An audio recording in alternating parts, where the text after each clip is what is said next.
Hey mister, wanna have some fun with me? After a prolonged business meeting, on my way home from having a late dinner at a local tavern in New York, a voice called out to me from the bustling streets. The one who approached me was a high school student dressed all in black, her hair dyed black, and wearing black manicure. No, I'm not into that. I have just married my wife 2 years ago, and I am completely devoted to her. Moreover, this girl looked clearly underage. I wanted to quickly leave before getting involved in any trouble, but the girl's disappointed and anxious expression caught my eye. After a brief hesitation, I turned around and approached her. "Why are you doing this?" I don't have any money. I ran away from home. If I could get some money and a place to sleep for tonight, that would help. But it's fine if you can't. The girl's face still looked anxious, and it was apparent that she wasn't too keen on the kind of work she was about to engage in. "You ran away. You should go home. It's dangerous around here. You might regret your choices, especially with that look on your face." Her expression darkened even more. She probably didn't want to be doing this either. But I can't go back now. I came all the way from a remote town in Nebraska. There's no way to go back today. I was concerned. There were many shady adults in the city of New York. If she stayed out here all night, who knows what could happen to her? I'm hungry. She murmured, seemingly to herself. She couldn't go home, had no money, was hungry, and had nowhere to stay. I felt sorry for the girl. I didn't intend to betray my wife, but I couldn't leave the girl stranded either. After some thought, I decided to call my wife.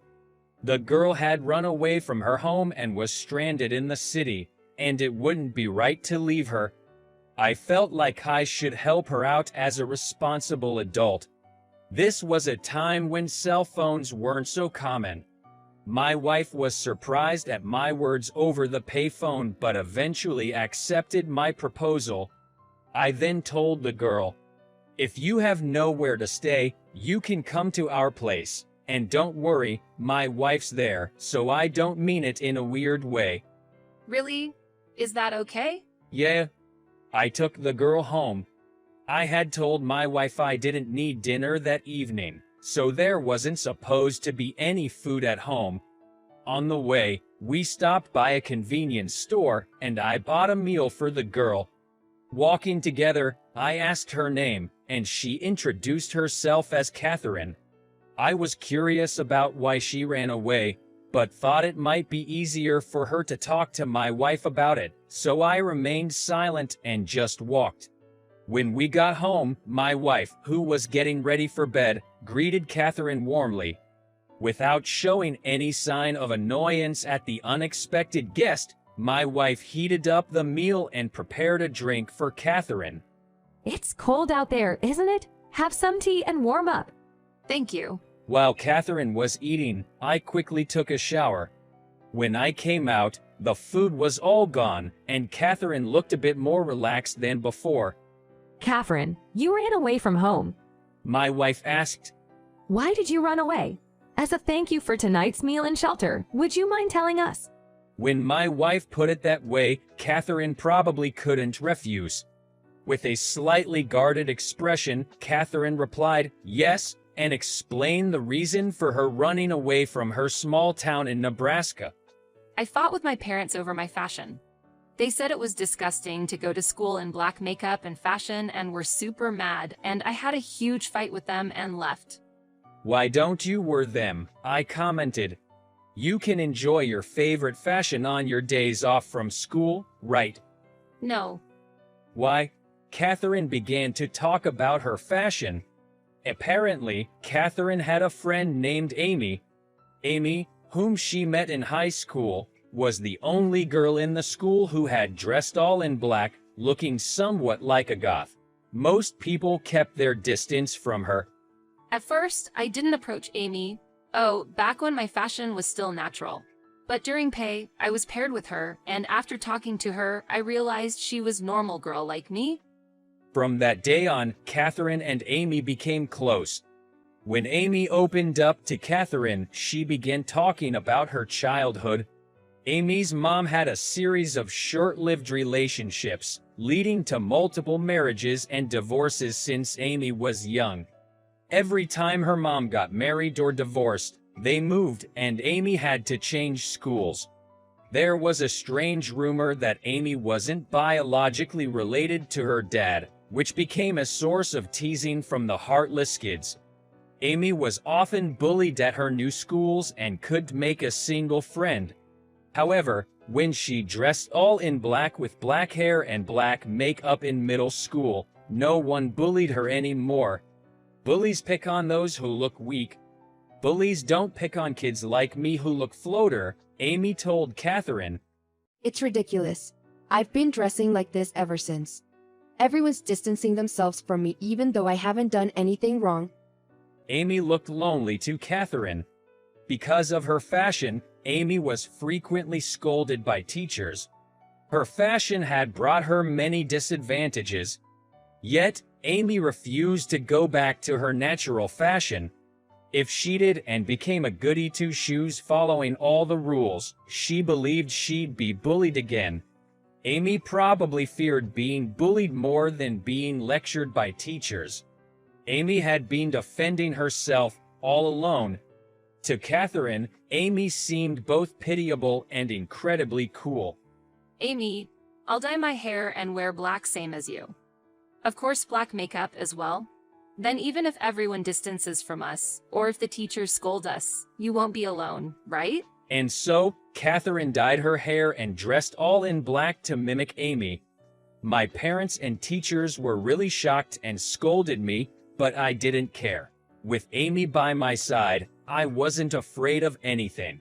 My fashion was a symbol of our strong bond, Catherine said with a slight smile for the first time. But Catherine's expression turned somber.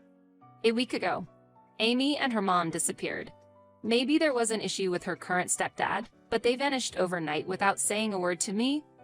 Now, Catherine was the only one getting the cold shoulder in school and being reprimanded by teachers. At times like that, my parents told me to dye my hair back and change the fashion normal. This is a symbol of the strong bond I have with Amy. It's the only memory I have of her. She had a fight about it at home and left. I remembered Amy mentioning she had relatives in New York, so I thought she might be there and came to see her. But then I realized I don't know their names or where they live. That's reckless, I said. But I won't go home until I see Amy. Oh, but I'll leave this place tomorrow, so don't worry. Catherine said with determination, I'll find a job or something and earn my living expenses. No, that's not wise. Suddenly, my wife, who had been listening quietly, spoke up. Catherine, would you like me to foresee if you'll meet your friend or not? Actually, I come from a long line of famous fortune tellers in my hometown. For generations, we've inherited the clairvoyance to foresee the future. What are you talking about? I exclaimed in surprise. But I noticed my wife's nostrils flare slightly. This was her tell when she was lying. However, Catherine seemed to believe her. Really? Yes, really. My wife replied confidently. Then, please. All right, I'll take a look. My wife took Catherine's hand in hers and closed her eyes. After a few seconds, she slowly opened her eyes and said, "You will surely meet your friend again." But not until you're an adult. Not until I'm an adult. Yes, your bond hasn't been broken, so don't rush things. When you're an adult, you'll be able to find her on your own. As long as you believe that your place is by her side, you'll always move towards her. Is that so? I guess you're right. I knew deep down that my younger self couldn't find her just by coming to New York all alone. I understand, she said in a deflated tone. I'm going home tomorrow. After Catherine had gone to bed, I said to my wife, I can't believe you came up with such a story. Well, half of it is true. The part about being from a famous fortune-telling family is true. The part about having clairvoyance isn't, but my late grandma seemed to have a bit of that power.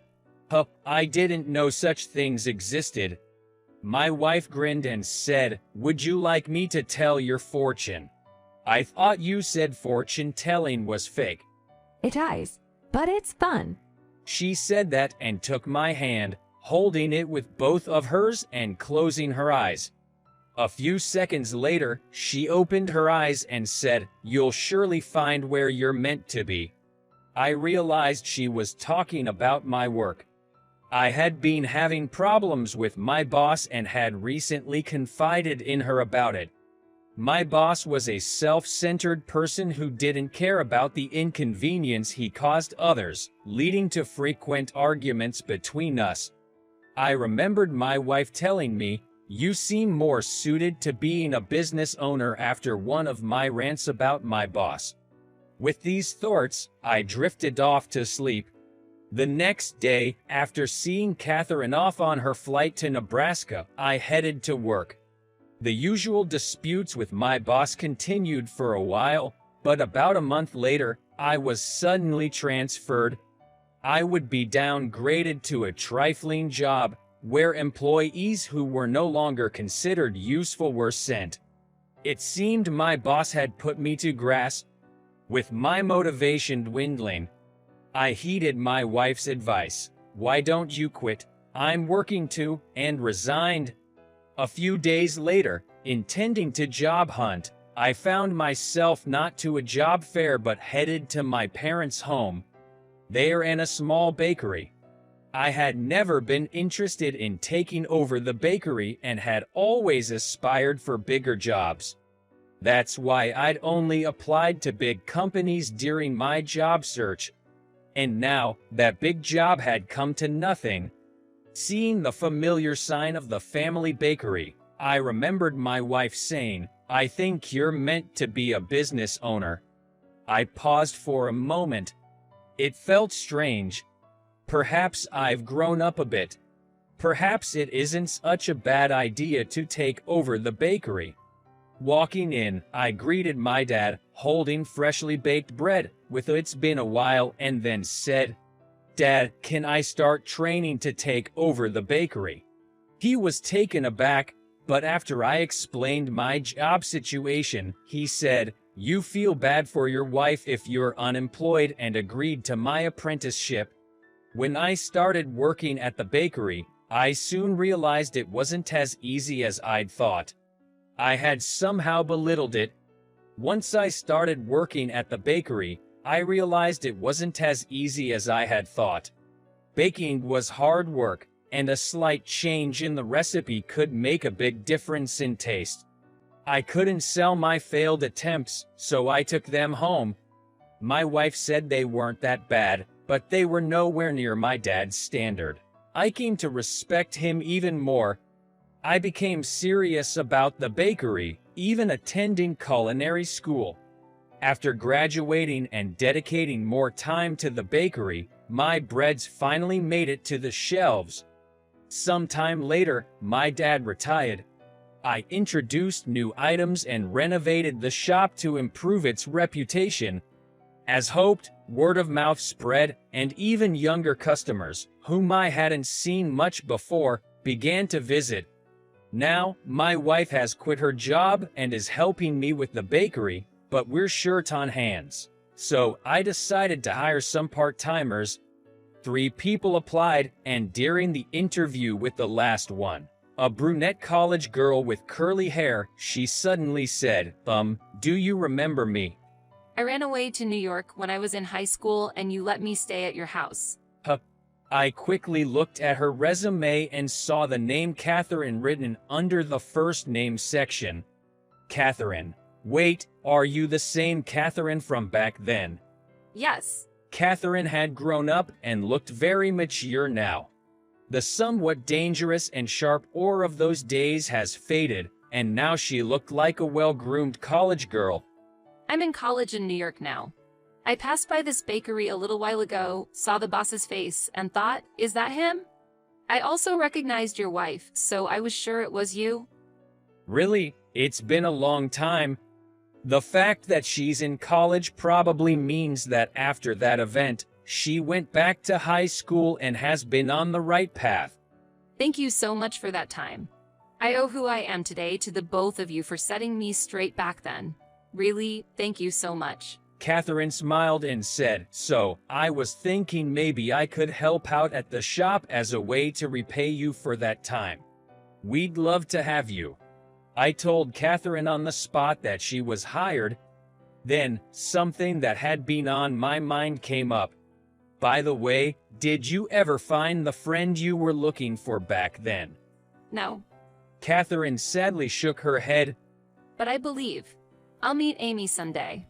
Your wife told me back then that when you grow up, you'll surely meet her. So, I decided to grow up straight without any detours, hoping to meet Amy as soon as I became an adult.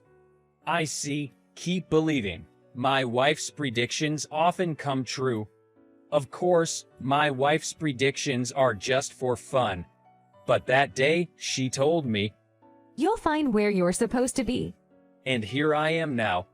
I have a fulfilling job. I met the high school girl I helped out back then, and saw her doing well. Isn't this the right place? Yes, I believe. Catherine nodded enthusiastically. After that, Catherine graduated from college and worked with us until she got a job. Even after she quit her part-time job, our relationship with Catherine continued. At first, we kept in touch by phone, but soon shifted to email. A few years later, we received a message from Catherine. I've reunited with Amy. Turns out, Amy is the wife of one of Catherine's colleagues. When her colleague had a baby and showed a picture, Catherine noticed resemblance in the mom in the picture to Amy. She inquired further, and sure enough, it was the same friend from high school. Seeing Amy as a mom in that picture, I remembered what your wife told me. You'll meet her when you grow up. Maybe she meant waiting for this moment. I'm so glad I believed and waited, because I saw Amy looking so happy. The two of them cherished the time they had lost and began to nurture their friendship again. My wife and I conspired and sent this reply. My wife predicted your futures. She says your friendship will last forever.